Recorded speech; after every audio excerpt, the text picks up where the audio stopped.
नमस्कार दोस्तों, मेरा नाम है देश दीपक और आज हम बात करने वाले हैं जो सरकार ने नई रेगुलेशन एंड डेटा पॉलिसी जो सरकार ने लॉन्च की है, जिसका नाम है social media and new rules and regulation.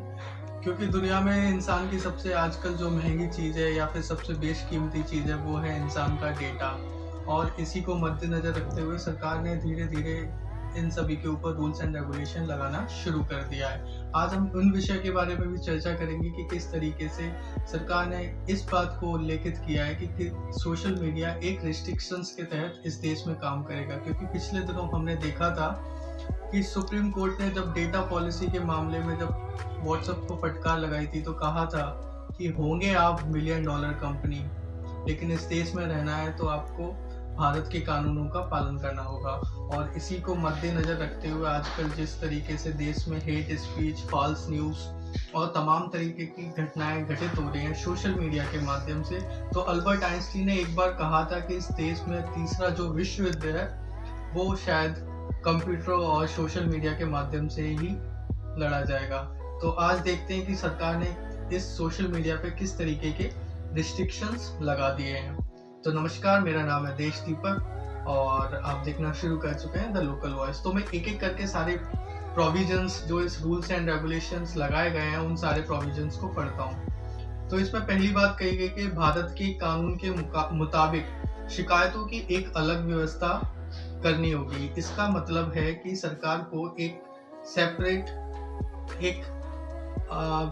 Separate complaint redressal committee या फिर एक सेपरेट कंप्लेंट एक्सेप्टेबल कमेटी बनानी होगी जो कि सोशल मीडिया के ऊपर लागू होगी। दूसरा जो इसमें प्रोविजन है कि यूजर्स की जानकारी, फोटोज की जानकारी जो भी आप इलीगल या फिर अनऑथेंटिक तरीके से अगर आप यूज कर रहे हैं तो उसके ऊपर भी गवर्नमेंट ने स्ट्रिक्ट एक्शन लेगी। ठीक है। इसके साथ साथ इसमें कहा गया है कि अगर आप न्यूडिटी को बढ़ावा देते हैं, सेक्सुअल वायलेंस को बढ़ावा देते हैं, साथ ही साथ हैरेसमेंट को बढ़ावा देते हैं, फॉल्स इंफॉर्मेशन फैलाते हैं, फेक न्यूज़ फैलाते हैं, हेट स्पीच फैलाते हैं, तो इन सभी मामलों में भी कार्रवाई की जाएगी। ये बहुत ही ज़रूरी था क्योंकि जिस तरीके से लाल किले पे ट्विटर और फेसबुक का एक डबल स्टैंडर्ड समझ में आया, क्योंकि आजकल अभिव्यक्ति की आज़ादी के नाम पर लोग तरह तरह की तमाम चीज़ें बिना कुछ सोचे समझे फेसबुक, व्हाट्सएप पे शेयर कर देते हैं। लेकिन अब ऐसा कुछ नहीं हुआ, क्योंकि अगर हम बिना सोचे समझे फेसबुक, व्हाट्सएप पे अगर शेयर करते हैं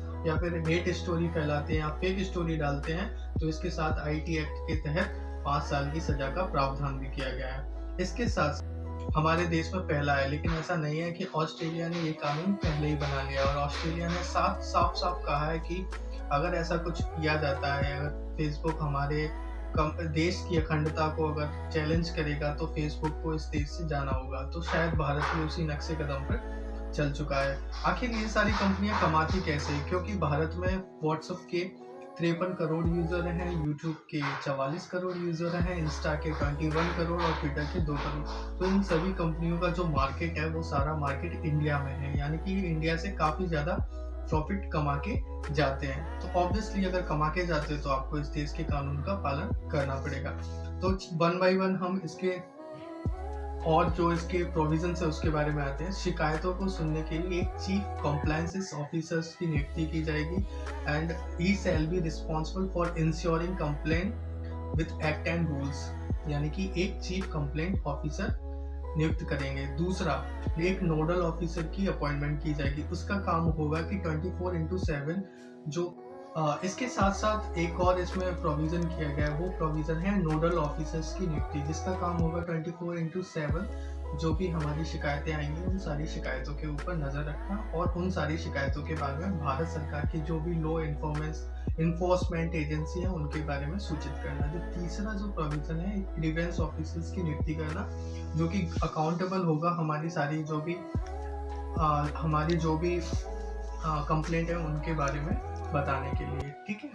ये सारे जो भी किया गया है वो सोशल मीडिया और जितने भी प्लेटफॉर्म है, फेसबुक, ट्विटर, इंस्टा, सारे के ऊपर। इसके साथ साथ OTT प्लेटफॉर्म पे भी सरकार ने रिस्ट्रिक्शंस लगाई। आजकल वेब सीरीज के नाम पे गालियाँ, बहुत सारी न्यूडिटी और अश्लीलता को बढ़ावा दिया जा रहा है। उसके लिए भी सरकार ने बोला है कि अनलॉफुल एक्टिविटी जो भी आप करते हैं, यानी कि किसी के रिलीजियस सेंटिमेंट को आप धोखा देते आहत करते हैं या फिर न्यूडिटी को बढ़ावा देते हैं, हेट स्पीच को बढ़ाते हैं, उसके लिए भी सरकार ने press act plus cable act, दोनों एक्ट के तहत ये बताया गया है कि आपको एक सेल्फ रेगुलेशन बॉडी बनानी पड़ेगी, जिस कमेटी का जो चेयरमैन होगा वो कमेटी का चेयरमैन होगा सुप्रीम कोर्ट और हाई कोर्ट का रिटायर्ड जज। ठीक है। इसके साथ साथ एक जिस तरीके से सेंसर बोर्ड होता है जो हमारी फिल्मों का सर्टिफिकेशन करता है, उसी तरह एक सर्टिफिकेशन होगा, उसमें कई सारी कैटेगरी बताई गई है। उस कैटेगरी में है एक यू कैटेगरी जो यूनिवर्सल है, एक यूनिवर्सल प्लस एडल्ट है, एक 7+ एंड 13+ और एडल्ट, यानी कई सारी कैटेगरी बनाई है। साथ ही साथ इसमें एक पेरेंटल लॉक भी लगाना पड़ेगा। कई लोग इसका विरोध ये बात कह के कर रहे हैं कि ये शायद हमारी फ्रीडम ऑफ स्पीच के अगेंस्ट है, लेकिन मैं बताना चाहूँगा कि हमारे जो फंडामेंटल राइट है उसमें article 19 clause 1 sub clause A में ये स्पेशली मेंशन किया गया है कि फ्रीडम ऑफ स्पीच अब्सोल्यूट नहीं है। फ्रीडम ऑफ अब्सोल्यूट पे कई सारे रिस्ट्रिक्शंस हैं और इसके बावजूद ये कई सारी चीज़ें हैं जो बताई जाती हैं कि जो हमारी अभिव्यक्ति की आज़ादी के नाम पर हम देश के साथ कोई भी ऐसी एक्टिविटी या कोई भी देश को तोड़ने वाली गतिविधि को बढ़ावा नहीं दे सकते, because media freedom is absolute but with responsible and reasonable restrictions. तो इसका विरोध नहीं होना चाहिए, क्योंकि आजकल जिस तरीके से हेट स्पीच और सोशल मीडिया पे फेक स्टोरी को बढ़ावा दिया जा रहा है और बिना कुछ सोचे समझे शेयर कर देते हैं, तो शायद लगता है ये कानून जो कि अगले 3 महीने में इम्प्लीमेंट होने वाला है, जिससे कि काफ़ी हद तक एक लगाम लगेगी। थैंक यू सो मच और please like and subscribe this channel. Thank you.